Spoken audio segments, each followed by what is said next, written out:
Okay, so if you are already a user of Sensei Format, then you should have ZeroBrush installed by default. So if you tap T, you should see the ZeroBrush menu. If you don't see that and you use Sensei Format, then you will need to download the latest version of Sensei Format. And in the description of this video, there is a link to a video explaining how to update Sensei Format. And of course, there will be a link to download the latest version there as well.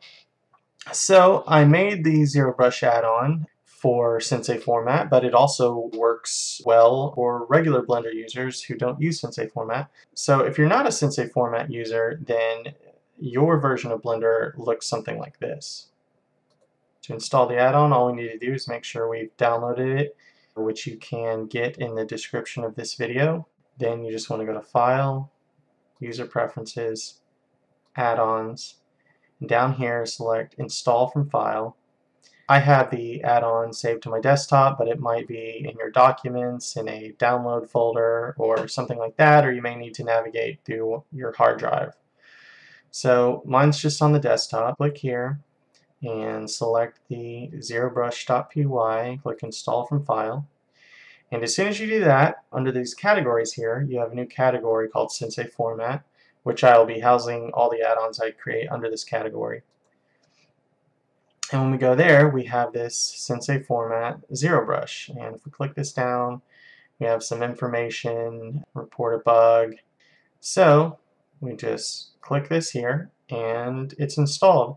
So what we want to do is go ahead and go to the interface and click Save User Settings here, and that will keep it by default. And then we can close this out.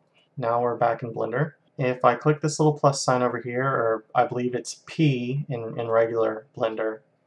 But anyway, we've got a bunch of stuff over here, so it's kind of a good idea to close all this stuff up. And ZeroBrush really works best if it's kind of brought up to the top here. It's most convenient to use.